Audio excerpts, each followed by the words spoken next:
ఈ వీడియో చూసే ముందు జై హనుమాన్ అని కామెంట్ చేయండి. ముఖ్యమైన పండుగలలో ఆంజనేయ స్వామి ఒకరు. ఆంజనేయ స్వామిని ఆరాధించిన వారికి సకల పాపాలు తొలగిపోయి విముక్తి లభిస్తుందని పండితులు చెబుతున్నారు. ఈ సంవత్సరం హనుమాన్ జయంతి మే 22 గురువారం రోజున హనుమాన్ జయంతి వచ్చింది. హనుమాన్ జయంతి గురువారం రోజున రావడంతో మరింత ప్రత్యేకతను సంతరించుకుంది. మే 22 హనుమాన్ జయంతి సందర్భంగా ఈ వీడియోలో చెప్పే విధంగా ఇంట్లో పూజ చేసి చూడండి. ఆ ఆంజనేయుని అనుగ్రహం వల్ల మీ జీవితంలో ఉన్న సమస్యలన్నీ తొలగిపోయి అష్టైశ్వర్యాలు చేకూరుతాయి. ఈ సందర్భంగా హనుమాన్ జయంతి ప్రాముఖ్యత, పూజా విధానాలు, పాటించాల్సిన నియమాల గురించి ఈ వీడియోలో తెలుసుకుందాం. వీడియోని స్కిప్ చేయకుండా చూడండి. మా తెలుగు ట్రూ ఫ్యాక్ట్స్ ఛానల్ని ఫస్ట్ టైం చూస్తున్నట్లయితే మా ఛానల్ని సబ్స్క్రైబ్ చేసుకోండి. ఈ సంవత్సరం మే 22 గురువారం రోజున హనుమాన్ జయంతి వచ్చింది. కాబట్టి ఈ రోజున వెంకటేశ్వర స్వామిని, హనుమంతుడిని పూజిస్తే అఖండ రాజయోగం వరిస్తుందని పండితులు చెబుతున్నారు.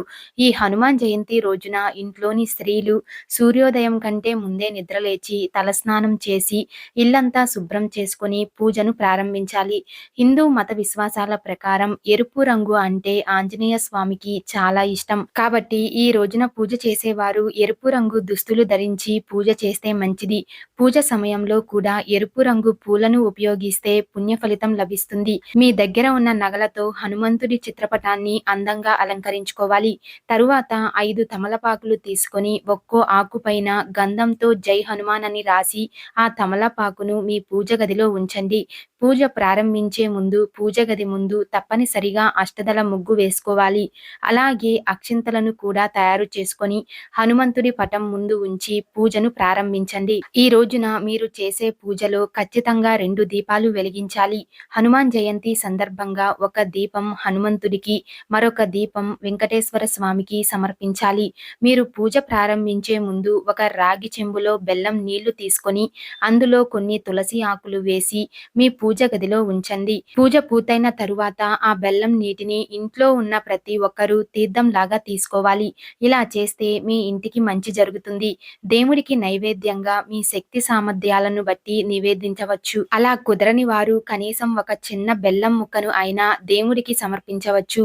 హిందూ మత విశ్వాసాల ప్రకారం హనుమంతుడి పూజలో తమలపాకులు ఉపయోగించడం చాలా పవిత్రమైనది. పూజ చేస్తున్నప్పుడు హనుమాన్ చాలీసా జపిస్తే మీ కష్టాలన్నీ తీరిపోతాయి. హనుమాన్ చాలీసా పఠించలేని వారు ఓం ఆంజనేయాయ నమః అనే మంత్రాన్ని జపించండి. ఈ మంత్రం చాలా శక్తివంతమైనది. హనుమాన్ జయంతి సందర్భంగా ఈ ఒక్క మంత్రం జపించడం వల్ల మీ జీవితంలో ఉన్న సమస్యలన్నీ తొలగిపోయి సుఖ సంతోషాలతో, సిరి సంపదలతో జీవిస్తారు.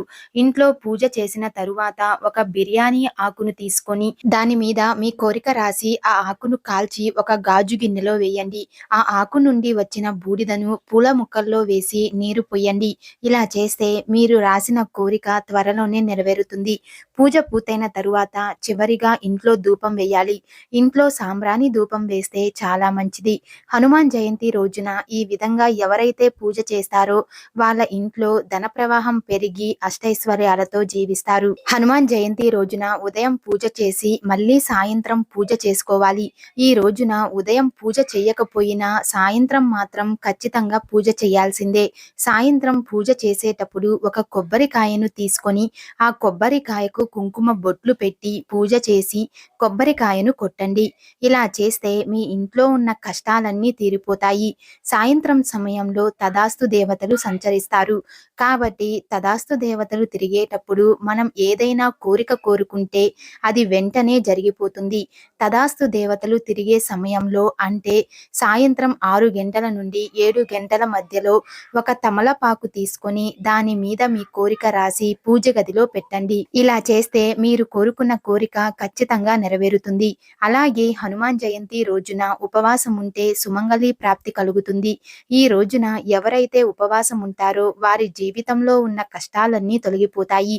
అలాగే చాలా మందికి ఏ పని చేసినా కలిసి రాదు. ఇంట్లో ఎల్లప్పుడూ ఏదో ఒక సమస్య ఉంటూనే ఉంటుంది. అలాంటి వారు హనుమాన్ జయంతి రోజున ఒక గిన్నెలో రాళ్ళ ఉప్పు వేసి దాని మీద ఒక నిమ్మకాయను ఉంచి మీ ఇంట్లో ఎక్కడైనా ఒక మూలన ఉంచండి. ఇలా చేస్తే మీ ఇంట్లో ఉన్న నెగటివ్ ఎనర్జీ అంతా తొలగిపోయి మీ ఇంట్లోకి పాజిటివ్ ఎనర్జీ వస్తుంది. పాజిటివ్ ఎనర్జీ ఉన్న ఇంట్లో ఏ సమస్యలు ఉండవు. పూజ పూర్తయిన తరువాత ఆంజనేయ స్వామి ఆలయాలను దర్శించుకోవడం మంచిది. హనుమాన్ జయంతి రోజున సాయంత్రం 6 గంటల సమయంలో హనుమాన్ ఆలయానికి వెళ్లి ఒక దీపం వెలిగించండి. హనుమాన్ జయంతి రోజున ఎవరైతే గుడిలో దీపం వెలిగిస్తారో వారికి ఆయురారోగ్యాలు, అష్టైశ్వర్యాలు చేకూరుతాయి అని పండితులు చెబుతున్నారు. ముఖ్యంగా ఈ రోజున హనుమాన్ ఆలయంలో ఆకు పూజ చేస్తే మీ కష్టాలన్నీ త్వరలో తీరిపోతాయి. అలాగే గుడికి వెళ్ళినప్పుడు 5 నిమ్మకాయలను గుడిలో ఉన్న దేవుని దగ్గర పెట్టి పూజ చేయించండి. పూజించిన నిమ్మకాయలు మీ ఇంటి ముందు కట్టుకుంటే మీ ఇంట్లో ఉన్న దుష్ట శక్తులు అన్నీ తొలగిపోయి మీ ఇంట్లో ఎల్లప్పుడూ దేవతలు సంచరిస్తూ ఉంటారు. దేవతలు ఉండే ఇంట్లో ఏ కష్టాలు ఉండవు. ఇక ఆంజనేయ స్వామి ఆలయానికి వెళ్ళినప్పుడు ఎట్టి పరిస్థితుల్లోనూ దేవుడి విగ్రహాన్ని తాకకూడదు. మరీ ముఖ్యంగా మహిళలు మాత్రం ఆంజనేయ స్వామి విగ్రహాన్ని పొరపాటున కూడా తాకకూడదు. ఎందుకంటే ఆంజనేయ స్వామి బ్రహ్మచర్యం పాటించడం వల్ల మహిళలు మాత్రం హనుమంతుడిని తాకకూడదు అని వేద పండితులు చెబుతున్నారు. అలాగే చాలా మంది దేవుని పాదాలను తాకి నమస్కారం చేస్తారు. అయితే పొరపాటున కూడా ఆంజనేయుడి పాదాలను తాకకూడదు. ఎందుకంటే భూత ప్రేత పిశాచాలను హనుమంతుని పాదాల కింద అణిచివేస్తాడు. కాబట్టి హనుమంతుని పాదాలను తాకకూడదు అని పెద్దలు అంటుంటారు. సాధారణంగా ఏదైనా ఆలయానికి వెళ్ళినప్పుడు కనీసం 3 ప్రదక్షిణలు అయినా చేస్తాము. కానీ ఆంజనేయ స్వామి ఆలయానికి వెళ్ళినప్పుడు మాత్రం తప్పకుండా ప్రతి ఒక్కరూ 5 ప్రదక్షిణలు చేయాలి. ఈ వీడియో మీకు నచ్చినట్లయితే లైక్ చేసి షేర్ చేయండి. ఇలాంటి మరిన్ని అప్డేట్స్ కోసం మా ఛానల్ని సబ్స్క్రైబ్ చేసుకోండి.